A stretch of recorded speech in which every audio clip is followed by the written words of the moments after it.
People across the world have seen the shocking images coming out of Ukraine, unless they live in Russia.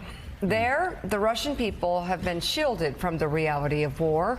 Joining us now with this part of the story is NBC News correspondent covering national security and intelligence, Ken Dilanian. Ken, what did you find out? What are they seeing?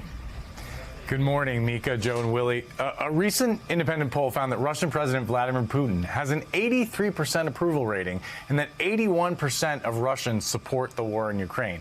Now, it's fair to question whether the numbers are really that high, but most experts agree that a majority of Russians support both Putin and this war. We wanted to understand how that could possibly be. And what we learned is that Russians have been fed a steady diet of propaganda for years that has laid the groundwork for them to believe their government's lies about the war. Take a look. For those watching television news in Russia, there is no war in Ukraine, only a special military operation designed to root out Nazis, and it's all going according to plan. Those pictures of bombed out cities? The Ukrainians did it to themselves, Russian state media insists. It sounds bizarre to Western ears, but experts say many, if not most, Russians believe it. It's quite terrifying, the effect that this propaganda is having on ordinary Russians. Alexei Kovalev is an award-winning Russian investigative reporter at Meduza, a Russian independent news site. He left Moscow in early March as Vladimir Putin's government cracked down on the few remaining voices of dissent.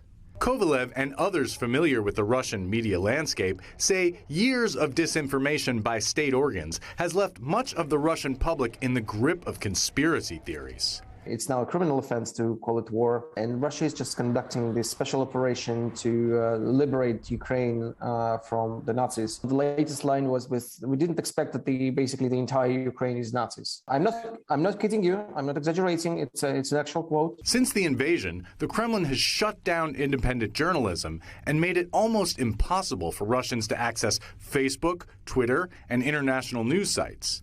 But even before that, most Russians were fed a diet of lies. Michael Wajura is a fluent Russian speaker who once played the role of token American on Russian talk shows, allowed to say a few words before being shouted down by other panelists. He left Russia with his Russian wife just before the invasion. He says the Putin government's lie that Ukraine is controlled by Nazis strikes a deep chord in a Russia that lost millions of its citizens while helping to defeat Nazi Germany. So memory of the Second World War in Russia essentially exists as the justification for the current Kremlin leadership to maintain its position. The reason why Russia is great is because it won the Second World War. That gives people some sort of identification with a fight against Nazism. Not every Russian believes the propaganda.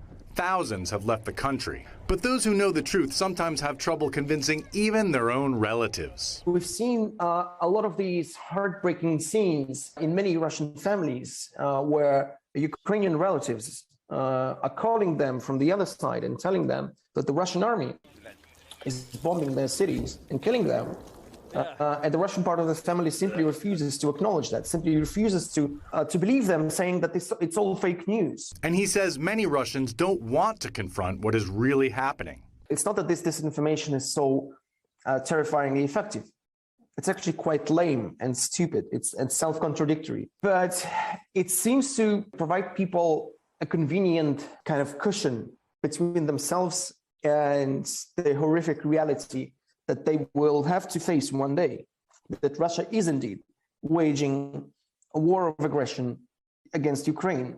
With the invasion not going as Russia hoped, its citizens are not hearing that as many as 15,000 of their soldiers have died, some of their bodies left to rot on the battlefield.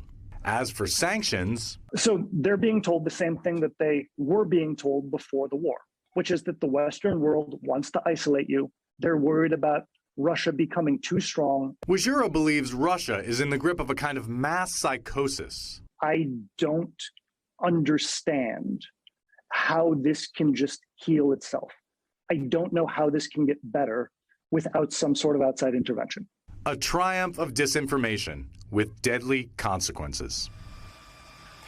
And you know, guys, experts tell us that Russians who want the truth can find it on Telegram or using virtual private networks. But the reality is that most Russians, like many of our own citizens, really don't want to know the reality, guys.